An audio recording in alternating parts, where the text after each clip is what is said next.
Trump की table पर 4 top secret file रखी हुई हैं। ट्रंप को तय करना है कि वो चारों फाइल में से कौन सा प्लान ईरान पर एक्टिव करने वाले हैं। ये चारों फाइलें ईरान ही नहीं, खाड़ी के कई देशों का फ्यूचर डिसाइड करने वाली हैं, क्योंकि इनमें से एक फाइल में परमाणु युद्ध का भयानक प्लान भी लिखा हुआ है। वक्त ईरान के खिलाफ है, हालात ईरान के खिलाफ है। ईरान के पास युद्ध के लिए पैसों की कमी है। ईरान के पास अमेरिका जैसे विनाशकारी हथियार भी नहीं है, मगर फिर भी ईरान झुकने को तैयार नहीं। फिर भी ईरान ट्रंप की आंख में आंख डालकर बात कर रहा है। ईरान ने ट्रंप को युद्ध में होने वाले नुकसान का ट्रेलर दिखाकर भड़काया है। इसलिए ट्रंप ने फिलहाल ईरान पर नए सिरे से रणनीति बनानी शुरू कर दी है। प्रेसिडेंट ट्रंप की फेवरेट प्रवक्ता कैरोलिन लेविट ने जानकारी दी है कि अभी अमेरिका ने सारे ऑप्शन खोल रखे हैं। मतलब अमेरिका ने ईरान पर युद्ध का प्रेशर पहले से बढ़ा दिया है।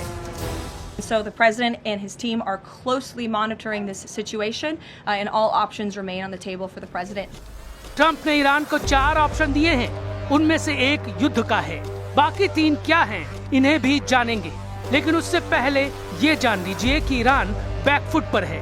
ईरान ने ट्रंप को खुश करने के लिए ठोस कदम उठाने शुरू कर दिए हैं। व्हाइट हाउस का दावा है कि ट्रंप की धमकी से डरकर ईरान ने 800 लोगों की फांसी टाल दी है।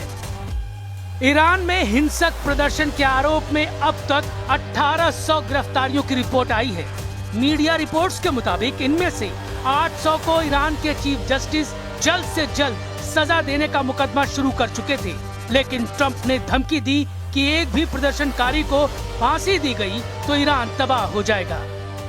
The president received a message, as he revealed to all of you and the whole world yesterday, that the killing and the executions will stop. And the president understands today that 800 executions that were scheduled and supposed to take place yesterday were halted.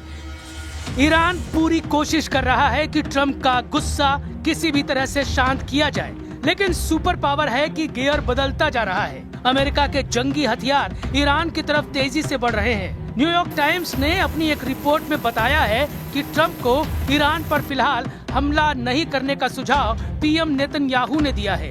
Israel के PM और Trump के बीच हुई phone पर बातचीत की पुष्टि white house ने भी कर दी है। नेतन्याहू ट्रंप की हॉटलाइन पर हुई बातचीत का पूरा ब्यौरा अब तक सामने नहीं आया, लेकिन जो बातें पुख्ता तौर पर बताई जा रही हैं, वो ये हैं कि इजराइल ईरान से सीधे युद्ध के लिए तैयार नहीं है।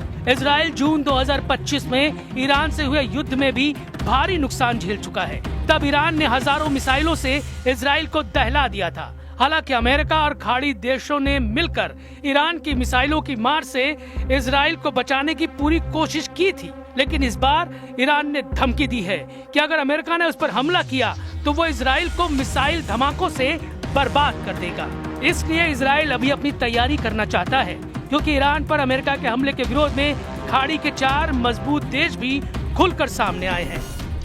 अमेरिका के सहयोगी देश कतर, सऊदी अरब, ओमान और मिस्र ने ईरान पर युद्ध थोपे जाने का विरोध किया है। ये देश इजराइल पर आरोप लगा रहे हैं कि अमेरिका को ईरान के खिलाफ भड़काकर नेतन्याहू खमेनेई से बदला लेना चाहते हैं। ईरान अमेरिका वॉर टेंशन के बीच इजराइल पर एटमी टेस्ट करने का शक भी जताया जा रहा है। इसके पीछे इजराइल के नेगेव रेगिस्तान में 15 जनवरी को सुबह 9 बजे आया भूकंप माना जा रहा है। ये वही इलाका है जिसे इजराइल की सीक्रेट एटमी साइट कहा जाता है। नेगेव डेजर्ट में 4.2 तीव्रता के भूकंप से जब धरती डोली तो उसका असर 100 किलोमीटर दूर तक महसूस किया गया।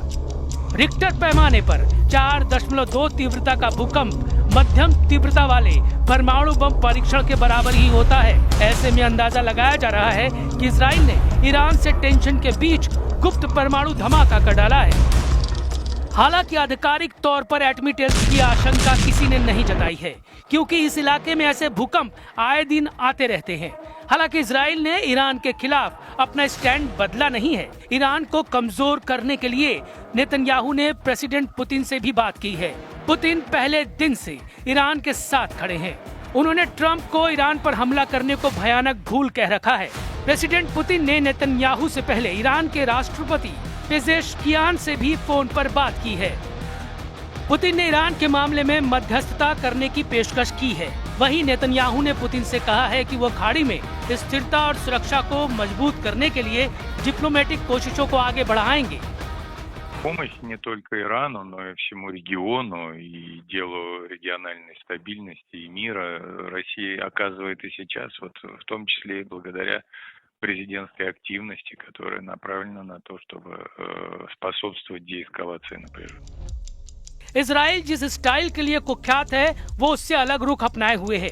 इसकी वजह प्रधानमंत्री बेन्यामिन नेतन्याहू की कुछ मजबूरियां हैं। वो 7 फ्रंट पर लड़ाका ग्रुप से युद्ध लड़ रहे हैं। ऐसे में ईरान से सीधा युद्ध उन्हें मुश्किल में डाल सकता है। इजराइल अपनी तैयारी करने के लिए वक्त लेगा। इजराइल बुलेट प्रूफ प्लान के साथ दुश्मन से लड़ता है, लेकिन ट्रम्प के पास कोई मजबूरी नहीं। उन्हें भड़काने वाले लोगों की भी कमी नहीं। ईरान के निर्वासित प्रिंस रेजा पहलवी इसमें सबसे आगे हैं। उन्हें अब भी उम्मीद है कि सुप्रीम लीडर खमेनेई का तख्ता पलट होगा। रेजा पहलवी खुशहाल ईरान बनाने का वादा आवाम से कर रहे हैं। Under the yoke of the Islamic Republic, Iran is identified in your minds with terrorism, extremism, and poverty. The real Iran is a different Iran, a beautiful, peace-loving, and flourishing Iran. Iran में Khamenei सरकार के खिलाफ जब से हिंसक प्रदर्शन शुरू हुआ है, तब से रेजा पहलवी उसे हवा दे रही हैं। रेजा पहलवी के भाषण के कई वीडियो वायरल हो रहे हैं, जिसमें वो ईरान की कट्टर हुकूमत को उखाड़ फेंकने की अपील अवाम और सेना से कर रहे हैं। ईरान के निर्वासित क्राउन प्रिंस रेजा पहलवी अमेरिका में हैं।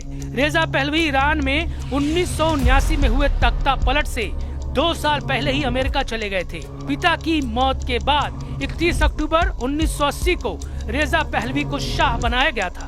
20 साल में क्राउन प्रिंस बनने के बाद रेजा पहलवी ने कई बार ईरान में पकड़ मजबूत करने की कोशिश की है, लेकिन अब की बार उन्हें यकीन है कि सुप्रीम लीडर अली खमेनेई को वो गद्दी से हटाने में कामयाब हो सकते हैं, क्योंकि प्रेसिडेंट ट्रम्प भी रेजा पहलवी को अच्छा आदमी कह चुके हैं। ट्रम्प के पास ईरान में सुप्रीम लीडर अली खमेनेई का ताज रेजा पहलवी को सौंपने का सॉलिड बहाना है। अगर अमेरिका ने ईरान पर हमला किया तो तख्ता पलट के बाद ईरान में फिर से राजशाही रिटर्न हो सकती है। ट्रम्प के तेवर बता रहे हैं कि वो ईरान में बदलाव चाहते हैं। उन्हें ईरान के धर्म गुरुओं की सरकार पसंद नहीं है। प्रदर्शन और हिंसा तो सिर्फ बहाना है। ट्रम्प जब पहली बार अमेरिका के राष्ट्रपति बने थे, तब से वो ईरान से खफा है।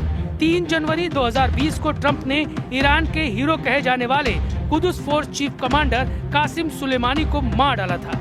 जनरल कासिम सुलेमानी का कद ईरान के पावर स्ट्रक्चर में बहुत बड़ा था।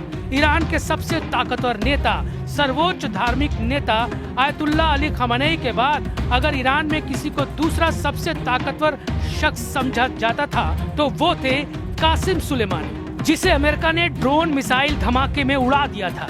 सुलेमानी के बाद अब ट्रम्प की आंख की किरकिरी बने हैं supreme leader Ali Khamenei. Khamenei ने अगर ट्रम्प से टकराने की जुर्रत दिखाई तो क्या होगा, इसे अमेरिका ने संयुक्त राष्ट्र सुरक्षा परिषद की इमरजेंसी मीटिंग में बता दिया है। President Trump is a man of action, not endless talk like we see at the United Nations. He has made it clear all options are on the table to stop the slaughter. And no one should know that better than the leadership of the Iranian regime. Man of action Trump के पास Iran को दहलाने वाले top secret plan पर अब बात करते हैं। Pentagon ने Iran पर 4 तरह के प्लान बना रखे हैं, जिसमें पहला प्लान है ईरान के अंदर विद्रोह बढ़ाकर खमेनेई सरकार को कमजोर करना। दूसरे प्लान के तहत सुपर पावर अमेरिका ईरान पर समुद्री रास्ते से हमला कर सकती है, जिसके लिए यूएस नेवी का जंगी बेड़ा यूएसएस अब्राहम लिंकन ईरान की तरफ बढ़ रहा है। तीसरा प्लान है ईरान के धर्म गुरुओं का तख्ता पलटकर रेजा शाह पहलवी की ताजपोशी की जाए, लेकिन इसके आसार तब बनेंगे जब ईरान की सेना सरेंडर करे। अगर कोई प्लान कामयाब नहीं होता तो फिर ट्रम्प के पास आखिरी विकल्प ईरान पर परमाणु हथियारों से हमला करने का बचेगा। परमाणु युद्ध मतलब सर्वनाश, जिसमें अमेरिका के लिए भी जोखिम की मात्रा बहुत ज्यादा बढ़ जाएगी, क्योंकि रूस, चीन और मुस्लिम देशों का संगठन ईरान के लिए आवाज बुलंद कर रहे हैं। एटमी हमला हुआ तो सारी हदें पार हो जाएंगी और महाशक्तियों के 2 ग्रुप आपस में युद्ध में उलझ जाएंगे। उम्मीद करिए कि ऐसी नौबत न आए, क्योंकि ऐसा युद्ध पूरी धरती को खतरे में डाल सकता है।